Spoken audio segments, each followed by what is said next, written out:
I'm Dobbs Davis. I'm the International Press Officer here at the AEGEAN 600. And we're here at the Olympic Marine. This is an amazing facility. All the boats are here. Everybody's getting excited and ready for tomorrow's start. Tomorrow's start will be interesting because it is in a place of great symbolic value. The Greeks, of course, have been amazing mariners over the centuries. And this start is going to be in Sunio, that is in the Temple of Poseidon. So we're looking forward to that. The weather looks good. It's going to be a little light for the start, but then the breeze is going to pick up throughout the race.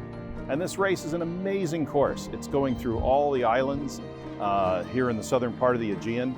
I think the fleet is looking forward to this because there'll be some really interesting conditions. And I say interesting because some of it will be very nice and some of it will likely be quite rough. So this is quite a good inaugural start to this race, which we hope in the future will become a classic.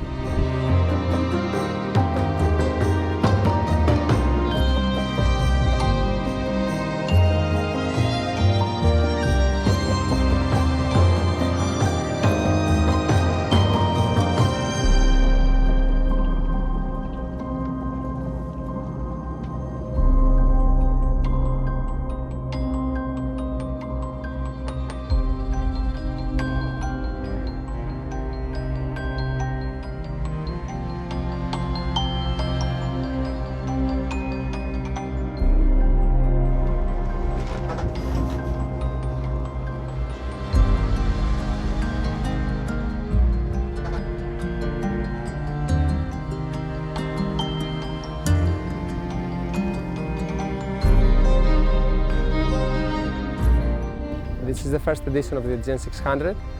It's an international race with many international participations.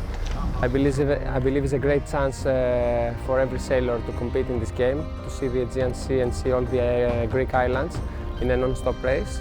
I think it will be very challenging condition-wise, and I'm very happy to participate.